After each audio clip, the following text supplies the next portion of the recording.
We have a quorum, don't we? Shelby, should I go ahead and start? We do, and Commissioner Copcho just joined, so we are good to go. Okay.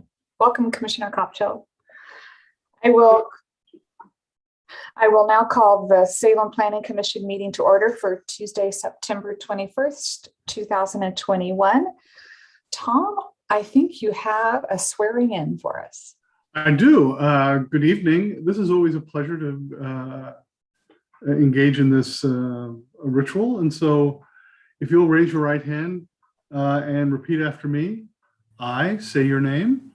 I, Daisy Goebel, Do solemnly swear or affirm do solemnly swear or affirm that I will support the Constitution and the laws of the United States of America that I will support the Constitution and laws of the United States of America and of the state of Oregon and of the state of Oregon and the city charter and ordinances of the city of Salem, and the city charter and ordinances of the city of Salem, and that I will, to the best of my ability, and that I will, to the best of my ability, faithfully and lawfully perform the duties of Planning Commissioner for Salem during my continuance therein. That's a mouthful. Yeah. to the best of my ability, faithfully and lawfully perform the duties of Planning Commissioner for Salem during my continuance therein. That's good. Congratulations. Yay, welcome, Daisy. Thank you. I would have to have that broken out because I'm over 65, but you did a wonderful job. Thank you so much. You're welcome. Hey, Shelby, would you please call the roll? Commissioner Augustine, Here. Commissioner Goebel, Here. Commissioner Griggs, Here. Commissioner Heller, Here. Commissioner Copcho, Present. Commissioner Levin, Here. Commissioner McKinley is absent, Commissioner Pollock, Here. and Commissioner Slater. Here. We have quorum. Thank you, Shelby. We do not have anybody signed up for public comment. So we'll move on to the consent calendar. And Commissioner Heller, I think you have a motion for us. Finally get there. I move that we accept the minutes of the September 7th, 2021 meeting. Great. And do I have a second? Second by Levin. Okay. Second by Levin. Got it. Discussion on the motion? No, this is a nice calm consent calendar. Love it. Shelby, will you call the roll? Signify by saying aye if you're in favor of the motion, nay if you're opposed.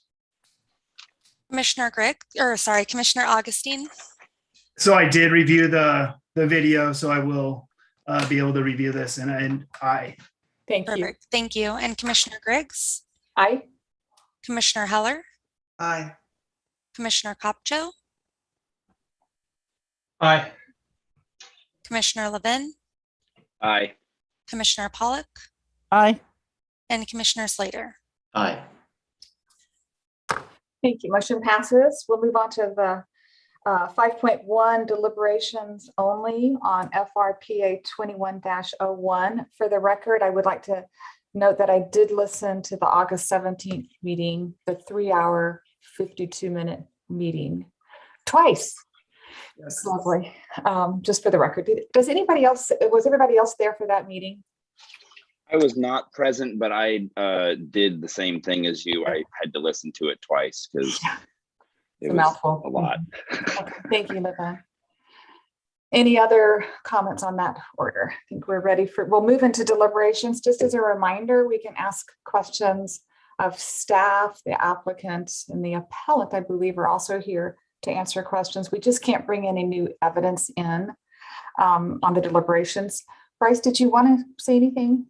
I could just, Commissioner Griggs, thank you very much. I could just give a brief overview of kind of what's happened since, the Planning Commission initially had their public hearing on the appeal on August 17th. The hearing was held, as you said, 3 hours. It's like, it reminds me of the Gilligan's Island, a 3-hour tour. It was yes, very long. It was a long meeting, but the hearing was held. And Subsequent to that, there was a request to keep the record open, and then that motion or that request was granted by the commission. The record was left open for a period of 7 days, until August 24th for submission of additional testimony by anyone who wanted to provide additional testimony. During that period, we received 4 additional items of comments from the appellants, the applicants, a property owner within the development, and the Morningside Neighborhood Association. The second 7-day period was offered till August 31st at 5 p.m. for rebuttal to any of the testimony that was entered new into the record. We received 2 items of testimony for that, and that was from the applicant and the appellant. And then finally, the applicant had final rebuttal submittal on August 31st, or sorry, September 7th. And so those were the open record periods. The comments are attached in the memo that was transmitted to the Planning Commission. So you have that for your information and for the record. Thank you. I'll look to you, Commissioner Levin, for a motion. I would move that we approve the decision for Fairview Refinement Plan Minor Amendment Case Number FRP A as in Alpha 21-01. Thank you. Do I have a second on that motion? I'll second. Copto. Copto is my second. Okay, let's have a discussion on this motion. If you could raise your little green or yellow hand, that would help me. Commissioner Heller.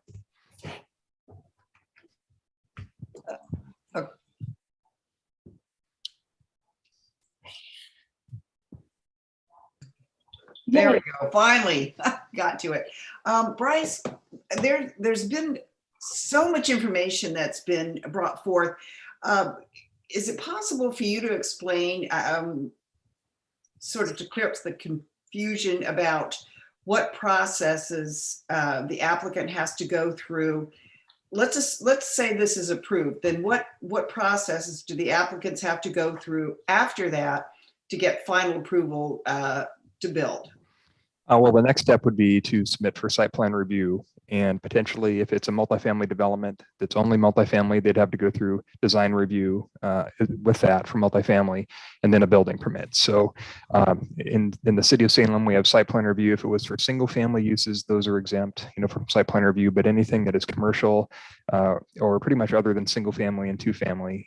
And then in the future, under House Bill 2001, when we update the UDC, as anything up to 4-family will be exempt. But for anything that has been discussed, in the hearing that was, that we had, for multifamily mixed use, that would all require site plan review. And if the application meets the standards, then it's a Class 2 site plan review, and there would not need to be notice provided because it's based on clear and objective requirements and standards in the code. If there was any kind of deviation, a request for, a reduction of a setback or increase of a height or any other kind of deviation from a development standard, then that would require a Class 3 site plan review, which would entitle another notice going out and a staff decision that could be appealed to the hearings officer.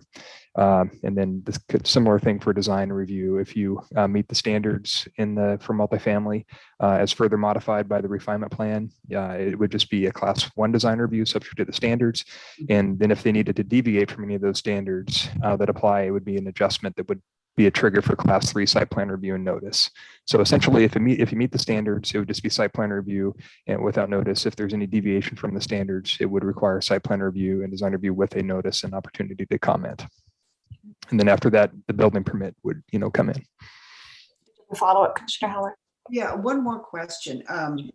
It seemed to me that through a lot of this information, there was an appeal plus some private causes of action that seem to appear.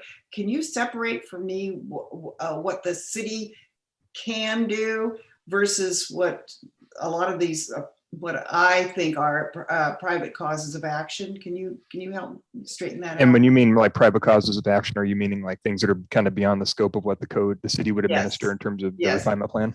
Yes. Are you speaking to like the trust? Is that one of the issues? Yes, that's one of them. Yes. Yeah.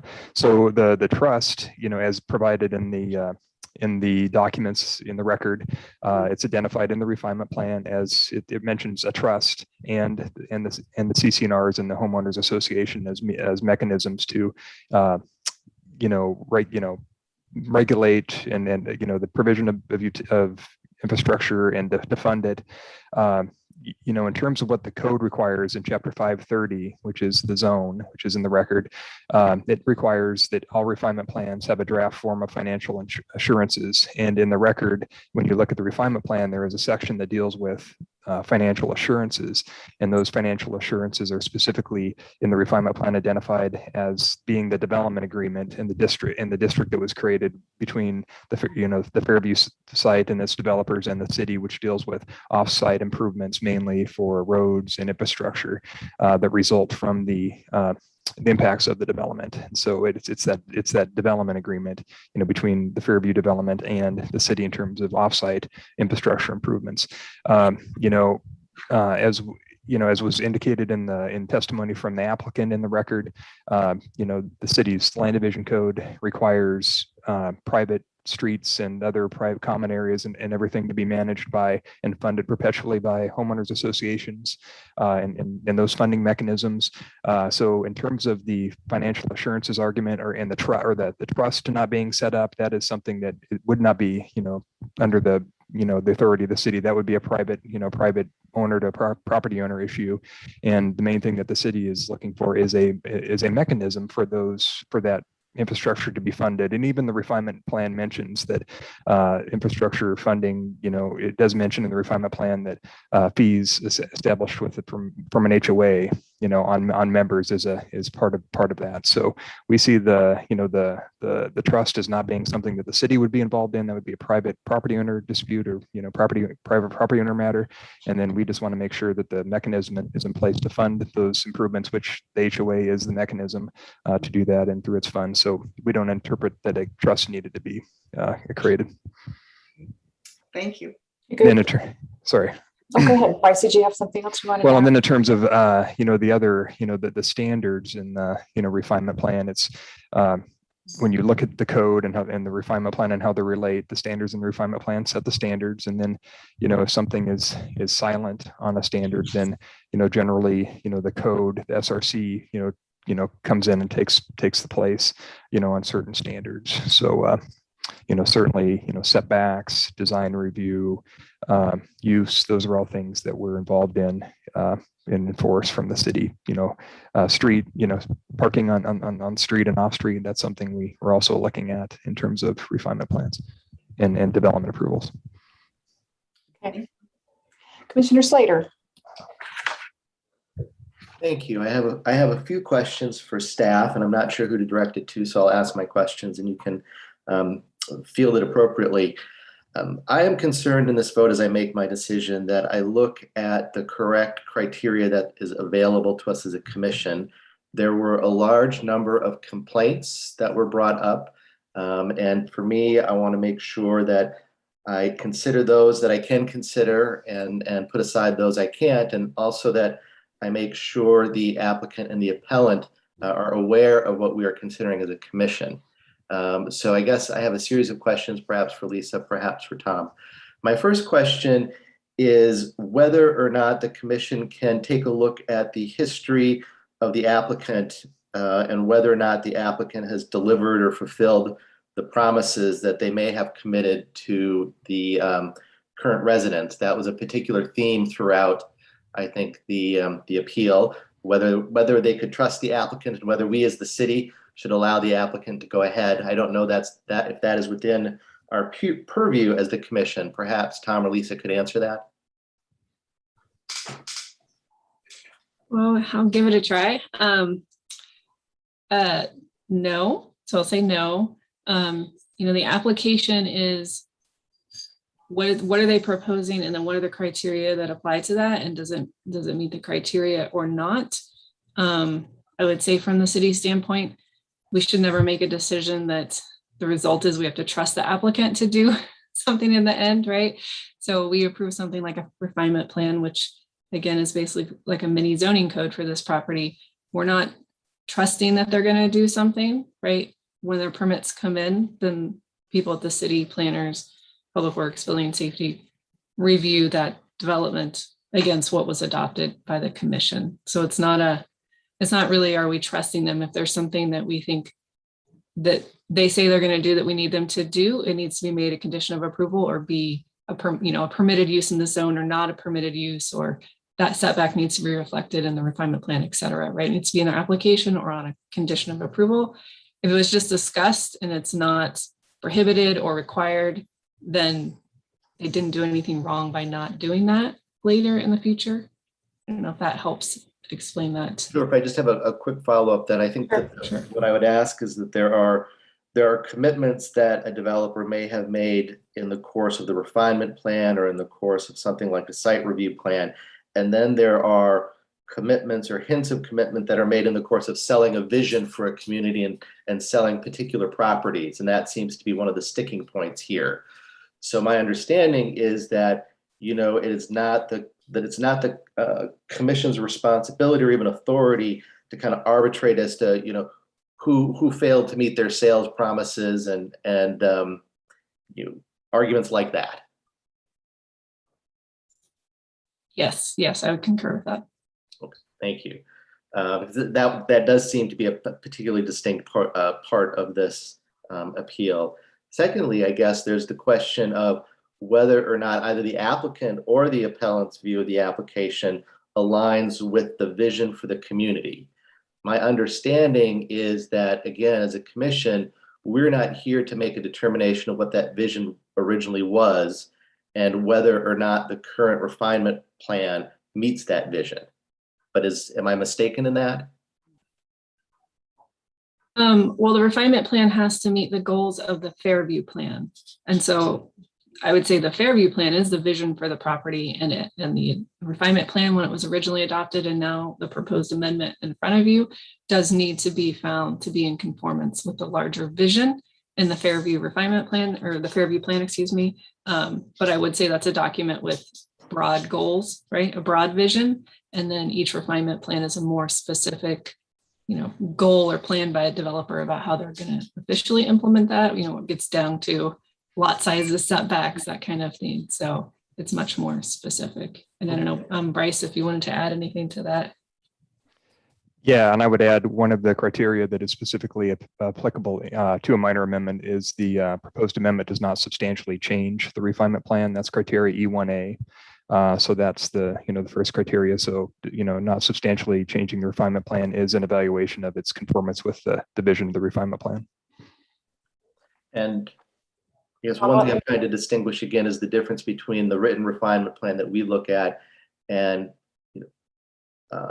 visions and presentations and representations that are made in sales documents and in kind of going out to the community and saying, this is what we hope happens down the road.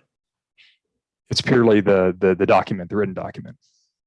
Thank you. And just two more along the same line. Go right ahead. My understanding is whether or not the applicant or the applicant's agent engaged in any sort of improper removal of trees is not something that we can consider in this case. Is that correct? Yeah, that's a separate, that's a separate matter from what the amendment that is before the commission tonight. The amendment is the application before the commission tonight is an amendment to amend the refinement plan to reallocate, density numbers within the refinement plan, change the commercial square footage within, the area 3, and then dealing with lot frontage. It's not whether or not there was a violation of the tree conservation plan that was approved for the development. And my final question, just on what we consider, is there are some concerns that the city has not properly enforced the refinement plan or properly enforced some of the agreements that people believe were made. Is the city's enforcement related in any way to how we can consider or evaluate this application? No, it's purely based on the criteria and what the refinement plan says and the merits of the case before you. Okay, thank you. Those were my questions. Thank you, Commissioner Slater. Those were really clarifying questions. Good job. Commissioner Pollack. Good afternoon. I'll try to be brief. So this is deliberation. So I'm going to affirm the planning administrator's decision of June 22nd. And this is my rationale. The first thing is that if we look at Salem Revised Code, let me go ahead. So that all those people can actually see who's making the statement. The Salem revised codes regarding the fair use and mixed use, and it actually talks, the purposes, if you get down to, it says A, encourage innovative planning resulting in mixed use development, improve protection of open spaces, natural features, and greater housing, transportation option. And then if we skip to D, it says support affordable housing options and mixed income neighborhoods. And there were others, but those specifically talk to this minor amendment. So the first thing I want to address is notice, because there was a lot of issues that brought up a notice. Besides the signage in the 250 foot, there was notice to HOA. They may test the HOA manager, which is the developer at this point. They continues to be the developer until the residents take it over, and that has to deal with the amount of land that was sold before they can take it over. But they said they received notice and they were in support of affirming the planning administrator. So the official HOA supports the administrator's plan. The neighborhood association, whether according to the first testimony, whether the residents considered that an avenue to have public comment, the code says the neighborhood association is the body that receives proper notice and then discuss the issues. They primarily in the first hearing, part of the hearing, said that they were in fact in support of the planning administrators, and they would affirm the decision, although they met again with more members of the residents and they changed that decision. Either way, it's an example that the residents got notice. And the last thing is, of course, by the fact that they appealed and they spoke to in the hearing and sent in written testimony is an indication that they received notice. So the argument that they should, not do this because they didn't receive proper notice, I think is not sustained. The other thing is a minor amendment according to the Salem revised code. The revised, and this is under the Fairview mixed plan, is that, and is also in the planning administrator's staff report, says that it has two criteria that the minor amendment does not substantially change the Fairview plan, and two, will not unreasonably impact the surrounding existing or potential uses or development. So that is in section 530.25, and that's like criteria E. That's 1A and B, just for the record. So let me get my notes right here. So here's where I go for that. One, density. If you look at the actual, again, the Salem revised codes regarding density, the overlay areas, there in the Fairview, there are low intensity, mixed intensity, adapted use intensity, and village center intensity. The village center comprises the most intense and pedestrian-oriented residential, commercial, employment, and public service uses. Residential uses will have density of no less than 16 dwelling units per acre. Non-residential uses include a mix of large and small scale commercial establishment, which culminate will be limited to no more than approximately 80,000 square feet of pedestrian-oriented retail. Office uses are encouraged. So that's a pretty dense area. So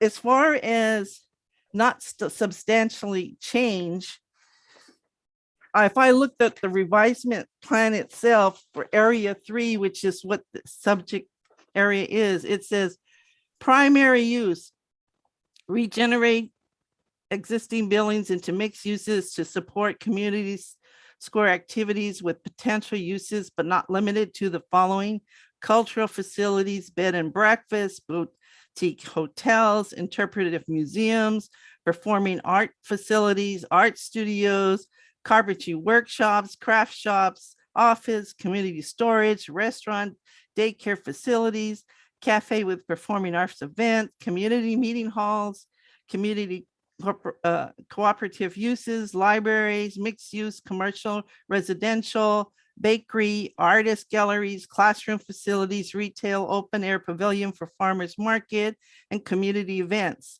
And the secondary use, live and work residential, seasonal, temporary pavilions for public use. So I think from what I understand, is that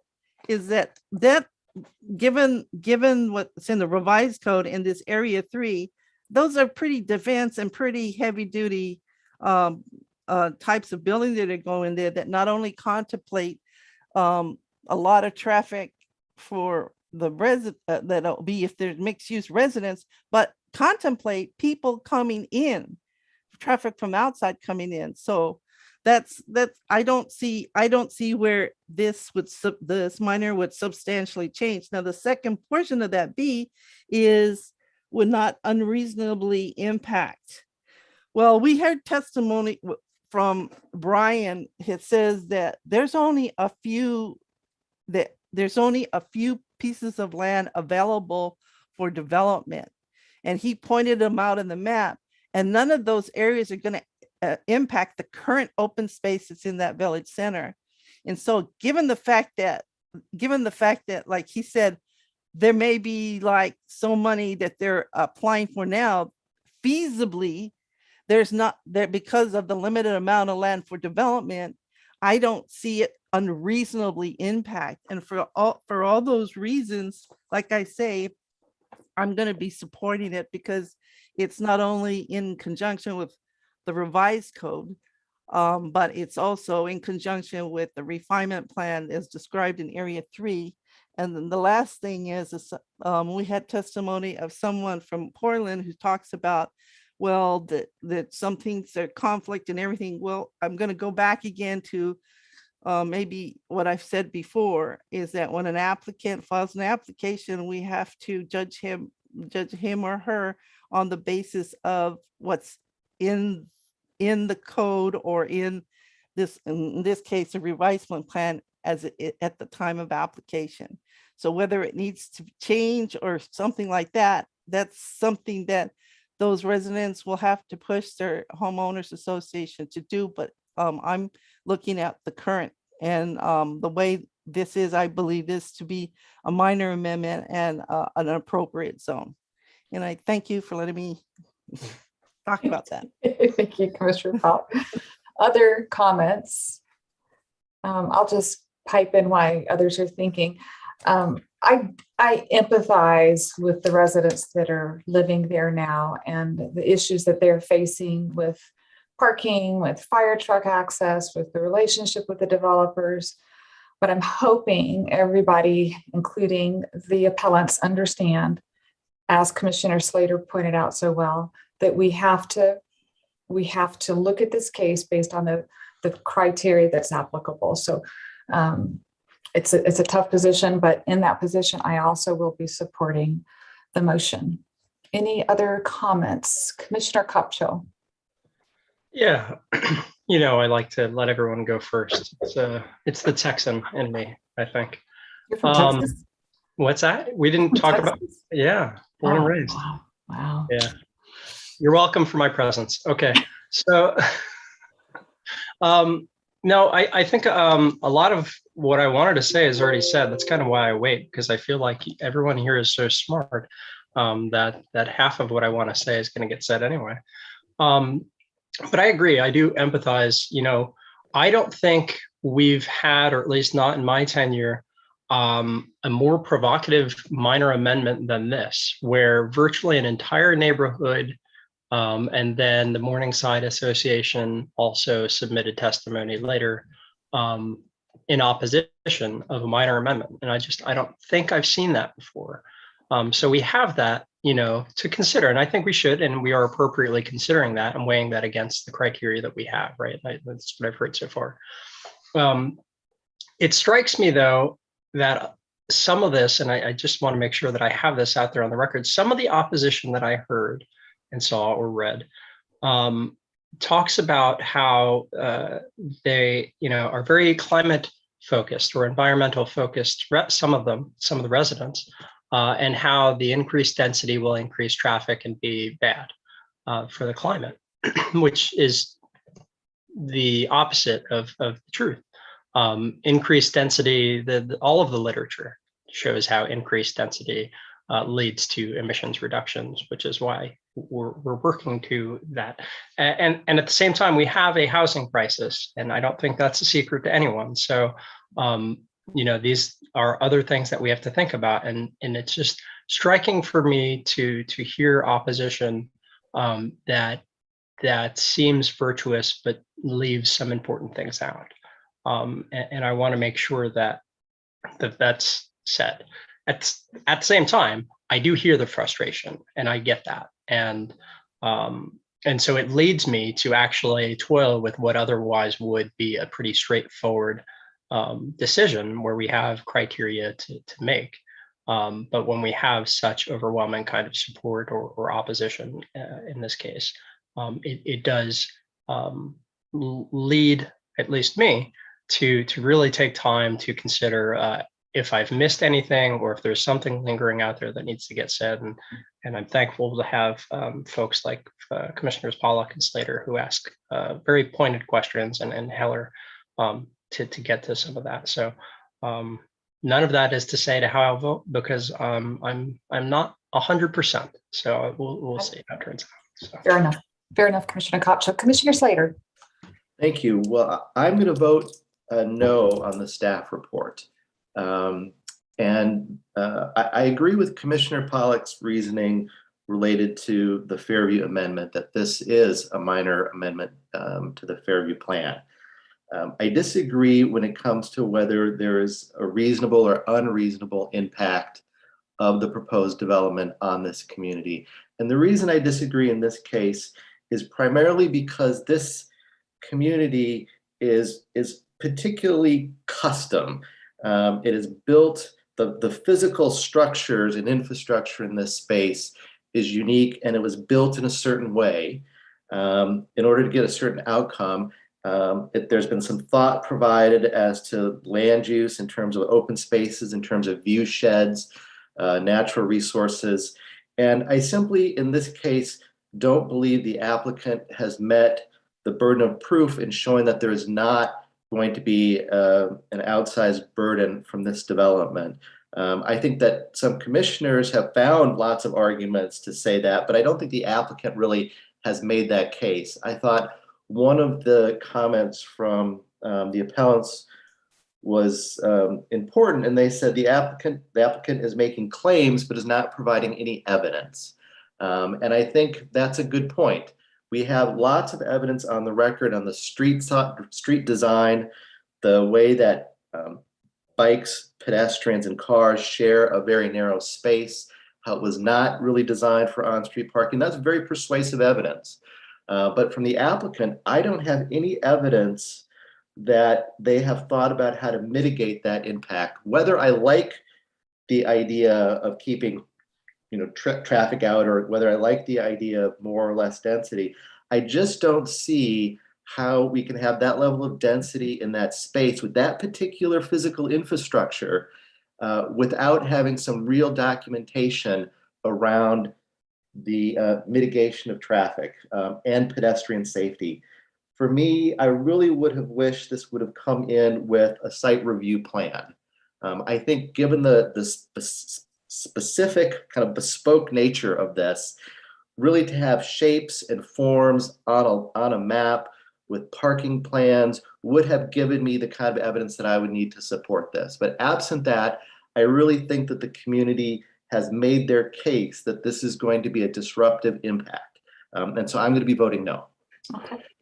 So Bryce, and just to reiterate, that street planning, that comes during the site plan review. That's not something that's considered or speculative at this point, correct? When you say street planning in terms of on-street parking? Yeah. Yes, so when every development comes in as part of site plan review, we look at it like any development inside Fairview or outside Fairview, and we look at the standards in the code, or in this case, the refinement plan. And we look, and as we know in the record, that for commercial parking, in this area, on street, parking has to be one space per 500 square feet, and then it has to be off street unless it can be demonstrated that on street parking, adequate on street parking is available to serve the use. And so when the development comes in for site plan review, for any of those lots in the village center, with their proposal, we'll look at it, assess what the parking requirement is, and then we would tell them it has to be off street unless you can demonstrate that there's on street parking available to meet your parking requirement. And so we do look at that on a when a development comes in to look at it, enter in for review, we look at it on a case by case basis to make sure it meets the standard like any development in the city. Okay, thank you. More questions or conversations? Commissioner Kopcho, can you think of something that we're missing that we should address? I'm pointing to, you were pointing to your I was door. pointing to Commissioner Levin on my screen. Could Oh, just he's up there. Commissioner Levin, there's your hand. Sorry, I was so confused. Commissioner Levin. Thank you. Mhm. This is a hard one. And I feel that some, but not all of the evidence provided by appellants and community members had some validity to it that did, as Commissioner Kopcho referenced, cause me pause to go back. And that's why I rewatched the video on the first hearing.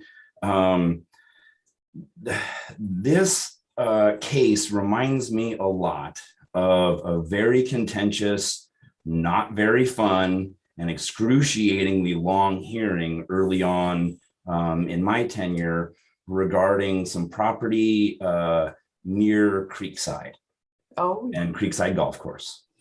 And the contention related to historical developments, promises of developments that were never followed through on by past corporations that were in charge of the property.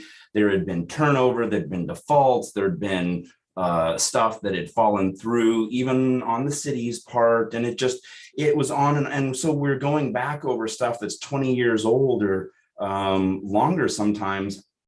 And I see a lot of similarities to this case.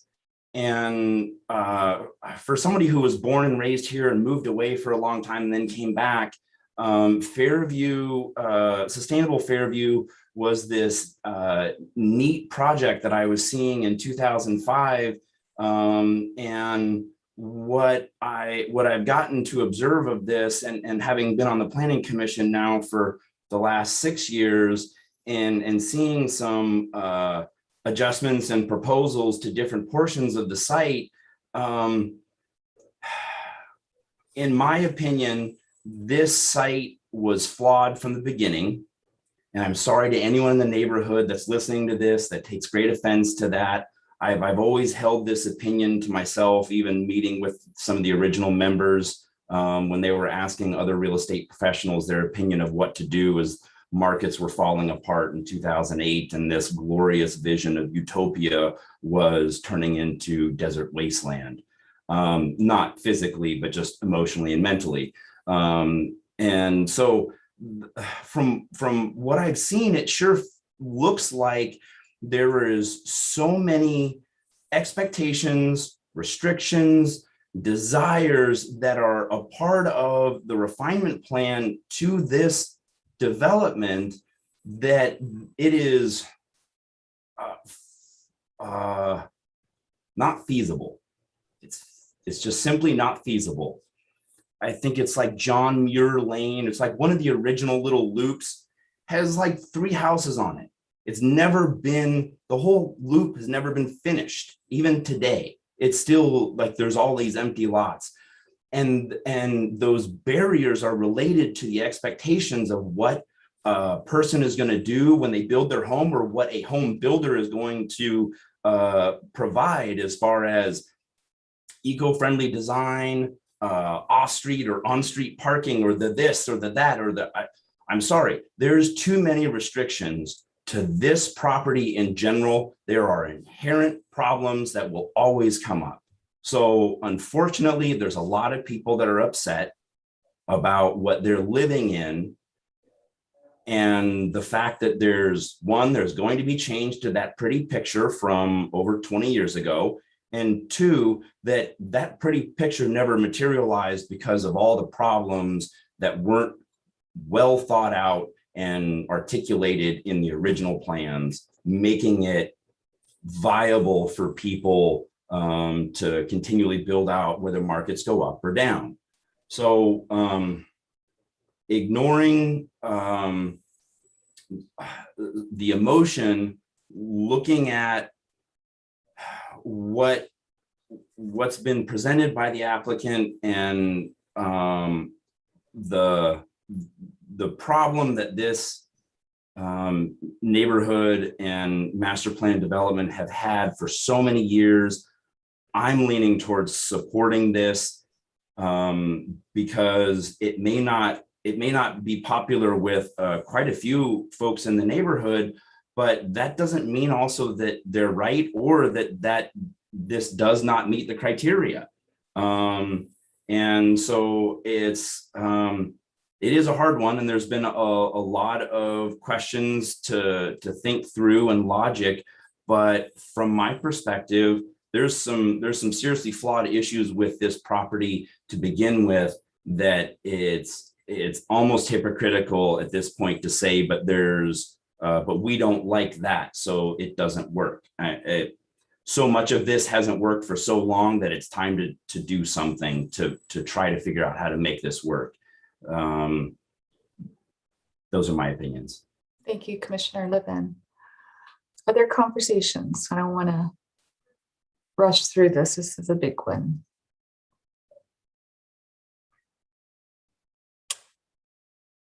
Seeing no further conversations, Shelby, would you please call the roll, signify by aye if you approve of the motion to approve the June 22nd administrator's decision on the case, nay if you're opposed.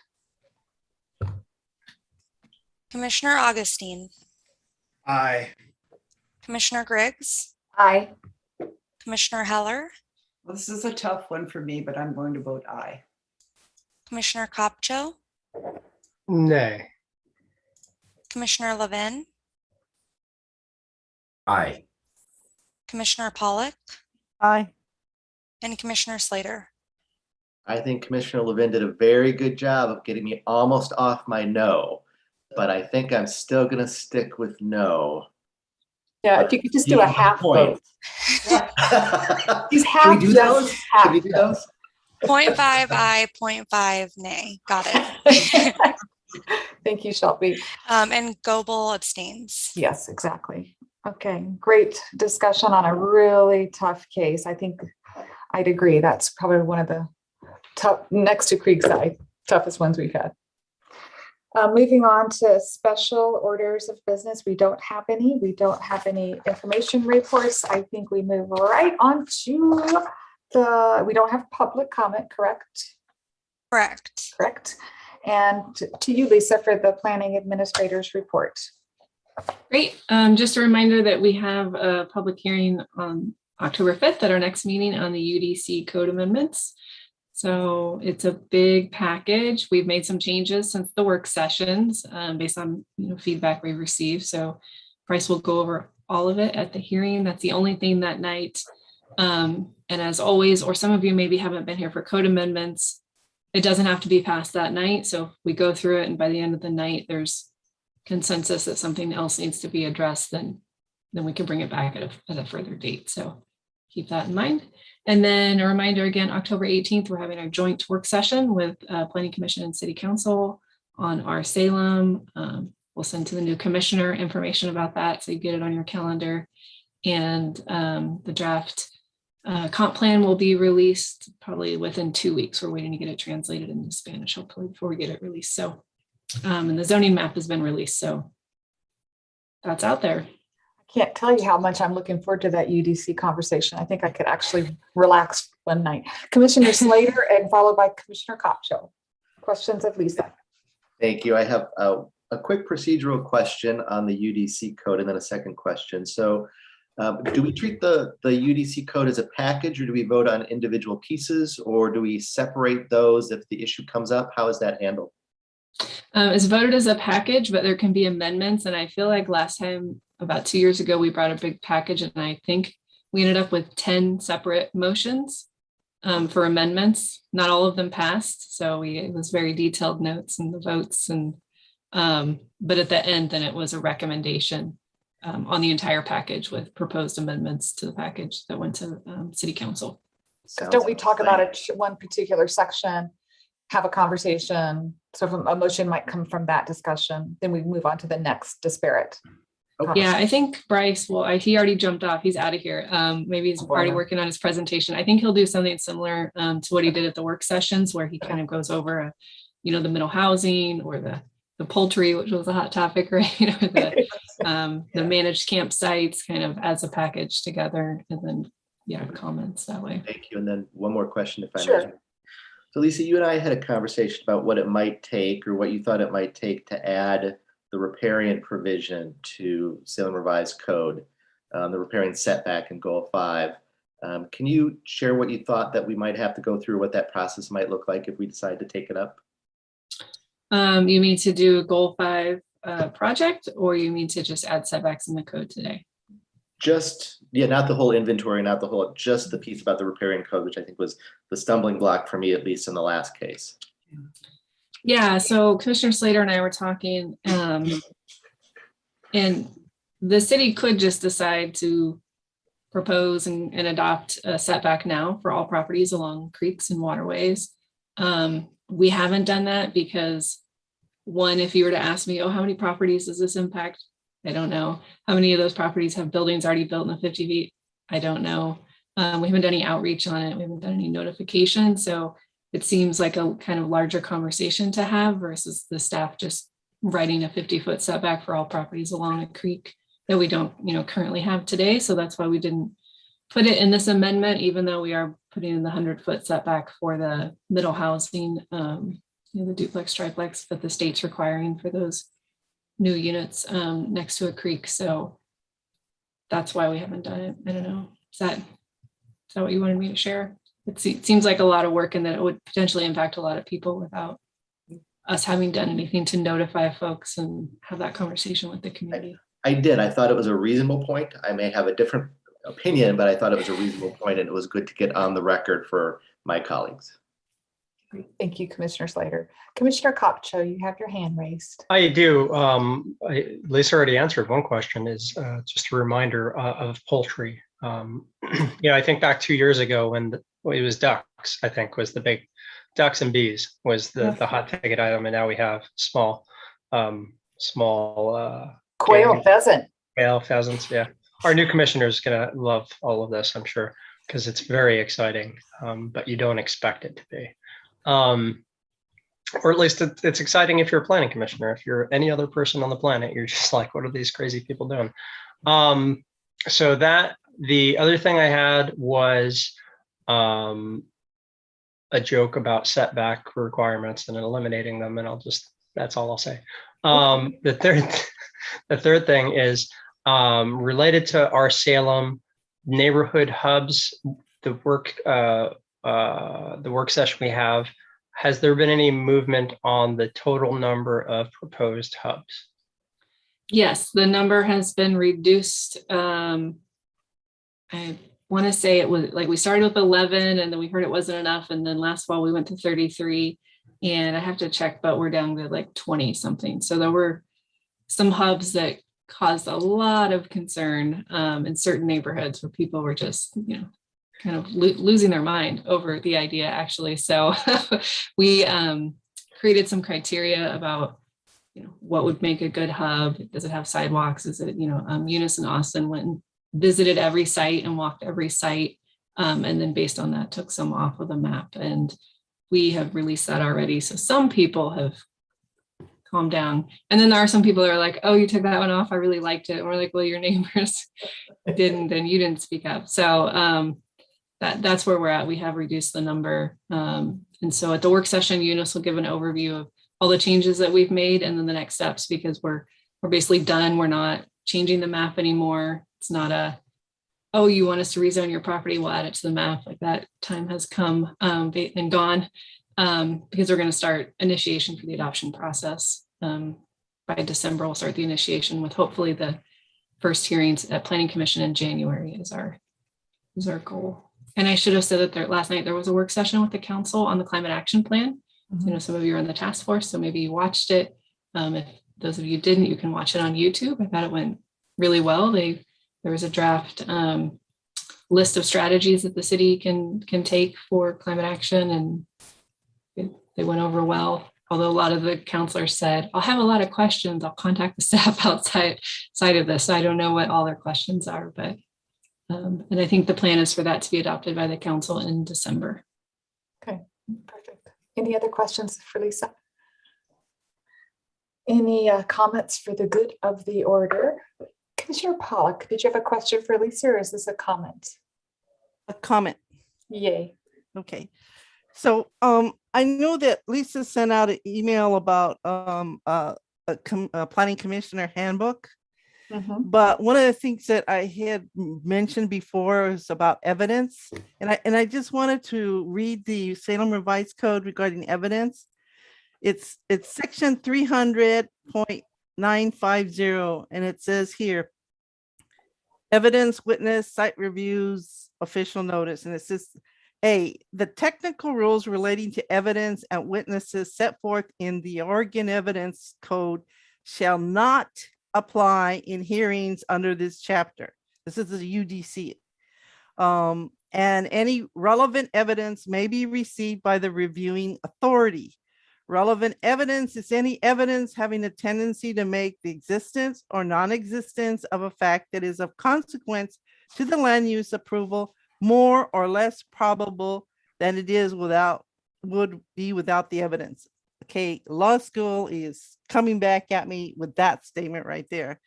But the next one, it says, for hearings under this chapter, evidence shall be anything offered for the record in the form of written, oral communication, or offered into the record as representation or illustration of a fact or idea. It is the reviewing party shall be the exclusive judge as to what evidence may be received. Witnesses shall not be sworn, provided that evidence of a factual nature in the form of a sworn affidavit may be given greater weight than unsworn contradictory evidence. This is what I was talking about when you receive an engineering degree and you have contradictory evidence by a lay person. So again, there's an issue of weight. And it says, no decision shall be deemed invalid on the basis that any evidence was excluded, except where such exclusion was an error or caused harm to the substantive rights of the person offering the evidence. And then, so that just goes on. The rest goes about reviewing, looking at the property, anything. But I wanted it to be really kind of clear because, first of all, there was a member of the West Salem Neighborhood Association who said that we weren't following the rules of evidence and made a kind of snide comment on that. And I wanted to make sure that everybody understands that the rule of evidence don't apply here. But that doesn't mean the evidence should not be relevant or material. And then also I wanted to point out the issue of the weight. Obviously, you guys will judge the weight on yourself, but there is some underlying criteria that when you have accepted rule or a professional opinion or something like that, that can be contradicted by another professional opinion. And then when we do get citizens' testimony, we should consider them, the code, and including, I hopefully Commissioner Heller will back me on this. Administrative law says that we must consider it. And we must consider it just like you did as today's hearing. But it all comes down to the validity of the evidence and the weight. So I just wanted to put that there. As I'm leaving the commission, I only have like maybe 5 more possibly meetings. I want to make sure that I am, my years of struggling on my first couple of years, that you don't have to go through this. And so at least if you have the codes there, you can go refer to them. And that planning book from the LCDC and the American Planning is a really good guide, because even though we have our binder from the city, the guide helped me in actually making decision making when it was really, really tough. So I want to thank you. And again, I don't have limited time, but I just want to thank you for always letting me voice my opinion on education. Thank you, Commissioner Pollock. Commissioner Slater, comment for the good of the order, followed by Commissioner Heller. So I would like for us as a commission to have a conversation about how we get that riparian setback updated to be in conformity with the state rule. I don't know what our process is for initiating these kinds of conversations. As I said, Delise, I at a minimum, I can understand that the city's decision wasn't arbitrary or because of their deep hatred of riparian areas. There is some sense to all of that, and that's good. So I hope that we can have a conversation on the commission about how we might be supportive of the city moving through to update that, what a reasonable timeline might be, and how we can just get that done so it doesn't linger out there for us. Lisa, is that something you want to take back and consider? I think it's a question or an issue that's not going to go away. So but I get the impact on the staff and the reasoning of wanting to have more people involved, just rather than just planning commission in your brain. The impact fee, what are the unforeseens? Yeah, I get the scope. Yeah, I would say that setbacks to creeks is one part of complying with Goal 5. There's many parts of Goal 5. It's not just riparian, right? It's wetlands, it's landslide, it's historic preservation, it's aggregate resources, scenic, et cetera, et cetera. And we have listed it as a follow-up project to our Salem. It's on the very short list, but they're large projects: the transportation system plan, parks master plan, Goal 5, et cetera. So we are meeting internally with public works staff who would take the lead generally on this project to talk about what is the project, what's the scale of the project, do we have staff for it, do we have money for it, what would how would it align with other projects we need to do after our Salem, and potentially could we just do chunks of it? There's nothing that says we have to do all of it at once, right? So we could tackle maybe riparian and wetlands together, and then updating landslides, and then something like that. So we are talking about that internally as far as how we think we could get that done. We have a meeting about it next week with Public Works. So, but a lot of the people in that meeting are going to be like, who wants us to do what? It's a very initial conversation, but it is on, Eunice and I have put it on the list for implementation after our Salem, which you'll see at the work session. So what was the implementation plan? There was an issue that we were interested in having staff look at, and it was like in the past couple of years, but I'm just blanking on what it was. And you allowed somebody on Planning Commission to be part of that conversation. Is that a role that Commissioner Slater, if he had the time, could be part of those conversations, or is that down the road after you get your? Well, I think right now it's kind of administration, right? That to figure out if we currently have the staff and money, and then if not, it's part of budgeting, right? Yeah. So I think it could be talked about as far as a full Goal 5 project could be talked about during the work session as part of the implementation follow-up of our Salem. And now is the time kind of to build budgets for next year. So I might know more after next week. Maybe Public Works, who seems to always have money compared to planning, will say, oh no, we have plenty of money and staff and we're just looking for a project. Maybe, I don't know, or at least have enough, money and staff to do part of it or start pursuing part of it. And then if not, I guess the conversation would be, well, then should this be a project and money that should be asked for in the budget for next year, right? To make it a project that could happen. So that's kind of how those long range projects get funded and prioritized, is through the budget process. Right. As far as if the planning commission just wants to make a motion to amend the code amendments and put in a 50-foot setback, along creeks, then planning commission can make a motion that they want to make. And if there's the votes, then that will be added to the code amendment that would be forwarded to council at the very least, whether. But we they would not have adopt it done or any not. of the background research on that. We would make a motion just kind of because we think it's a good motion. It sounds good to me, but not knowing what the impacts would be. Commissioner Slater, I bet you have a follow-up on that one. It's good to see your face, by the way. Just saying.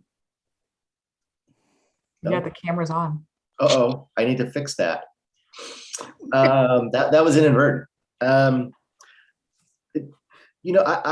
certainly don't plan to make a motion to just set the 50-foot setbacks. I understand that this merits a process and some conversation. I guess my thinking was more, would it be helpful if the commission went on the record encouraging the city to do this or to budget this or to call this to the attention of the city council? Is there some sort of collective way that we can say, we'd like to elevate this issue up a little higher as opposed to just trying to pass it without any sort of thoughtful process? And I think Tom has his hand raised. I'm not forgetting you, Commissioner Heller, but I bet Tom has something to say to this. Right. I think Commissioner Slater anticipated what my comment was going to be, that, if the commission as a group wants city council to take a look at something or encourage them to, allocate resources for a particular project, that's certainly something, and if Lisa wants to jump in, that's certainly something the commission can do and make that kind of advisory recommendation. If there's the feeling that, resources and time aren't being devoted to this, to the commission's satisfaction. Thank you, Tom. Sure. Commissioner Heller. Well, I was going to second Commissioner Pollack's little talk on evidence. I did administrative hearings for a long time. And it's true, if the evidence is relevant, it comes in, it just goes to the weight. And number two, this is excellent. This is the Oregon Planning Commissioner's Handbook, and it's really, really good. Yeah. And it's helped me a lot to figure out how all the pieces come together. So if you haven't gotten it, get it. Good endorsement. Yeah. Other comments for the good of the order?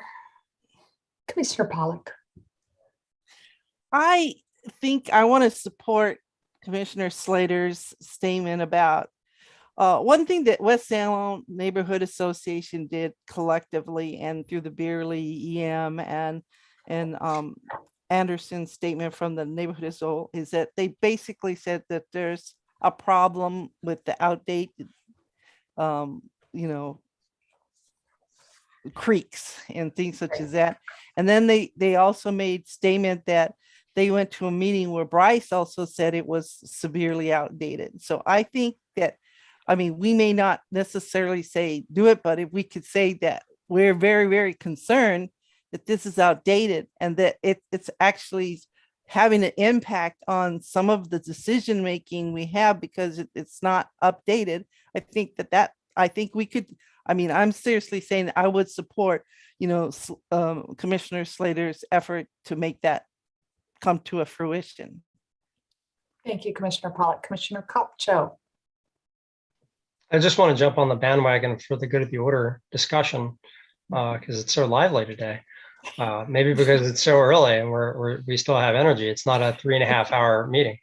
But I just want to chime in and say that likewise, I put my auditor hat on for a minute as Commissioner Pollack was talking. And I think of all of the times that I've gone into as an auditor, any government entity, and where everything or anything is out of date by 5+ years. And it's just, hey, you need to seriously take a look at, updating. Things change. And all of this is now out of alignment with everything else in the world that's changed. I do sympathize or empathize with planning staff who is already stretched thin and low resource, as Lisa has pointed out. Finding the time and resources to be able to take a look at these things that are out of date, that are known to be out of date, is difficult, and being pulled in many different directions is never a fun thing, but it is obviously something that is necessary to look at. So, Commissioner Pollock. Also, yes. Also, a letter like this could be very supportive during budget time, you know? I think that's what Lisa's saying. I mean, that's the route we're going to have to take. Yeah, because it's, I mean, like she said, you know, if it's a lack of income, I mean, that and maybe getting all the watershed councils together and do their own letter and stuff that kind of mirrors what the planning commission. I think those are excellent ways for Lisa, for you as you and oh my God, I'm so sorry. What is his name? Tom? No, Bryce? your Jane? community director. Norm? Norm. for you and Norm to get some money going towards planning. I am so sorry for cutting things. He's probably not even listening. You know what we could do to that, because I always have to address city council, and is it January that I address them? The annual report from For the planning. annual report. If we Yeah. do have a motion encouraging consideration of changes to the UC for the riparians, and that can be part of my initial attack. And then we can follow up with other strategies. So just a food for thought, Lisa, in case I forget that. But I guess it would need to start with the motion in the discussion of the UDC changes. Commissioner Kopcho. yeah, hi again. Hi. First time caller, long time listener. Lisa, are there potentially other areas like this riparian issue that we're talking about that are misaligned from a city to state perspective, that were someone such as myself or Commissioner Slater or Commissioner Levin, who all volunteer suddenly, to have time to look at, to reconcile, to just kind of put together a list of, here are things that are not necessarily have been updated in X amount of time, whereas state has? That's a good question. I'm going to say I don't think so. Because a big thing with where the rules change would be a transportation plan, right? And we do update the transportation plan periodically. We'll do it again after our Salem.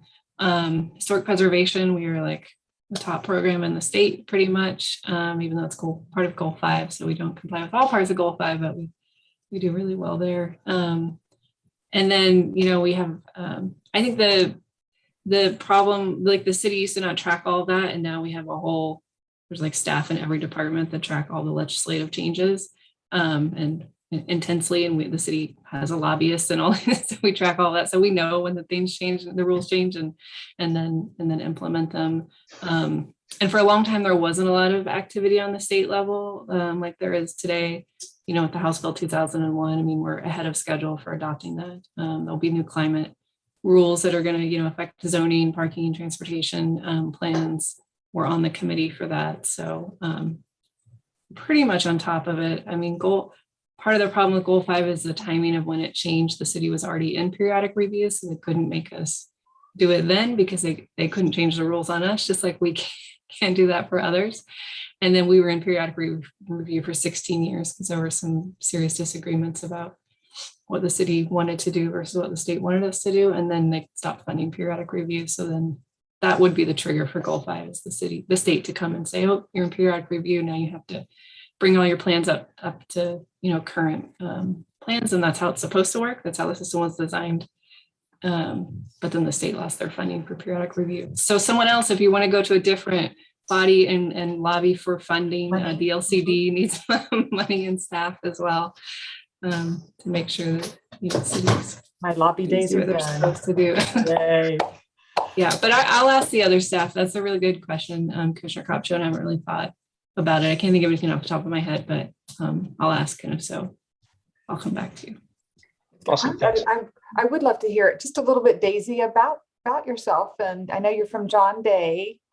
So you want to just give us a little, Well, I've been a planner for a couple years. I worked as a planner in John Day, and I got my bachelor's degree in planning, public policy, and management from the University of Oregon.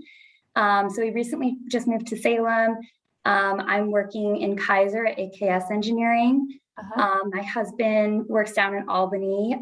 He's a civil attorney, and we have a 1.5-year-old son named Ari.